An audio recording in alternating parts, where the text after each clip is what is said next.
license nyo pa? Lisensya sir? Wala po. Wala. Wala ding helmet. Magasin lang po. Wala ding helmet. Wala po. ORCR na motor. Yun lang, sa bahay po. Sa isang wallet po. ID. ID mo Wala na po driver. talagang ano. Kasi kakagising ko lang po talaga. Tapos maghatid lang po talaga ako. ORCR niya na. Kasi po. Dito ko po dadalhin. Dalhin mo palagi.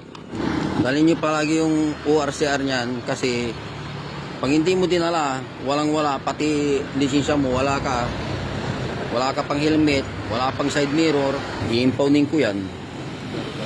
Maglalakad kayong pauwi. Hindi yung rason na maghatid lang kayo hindi yung rason.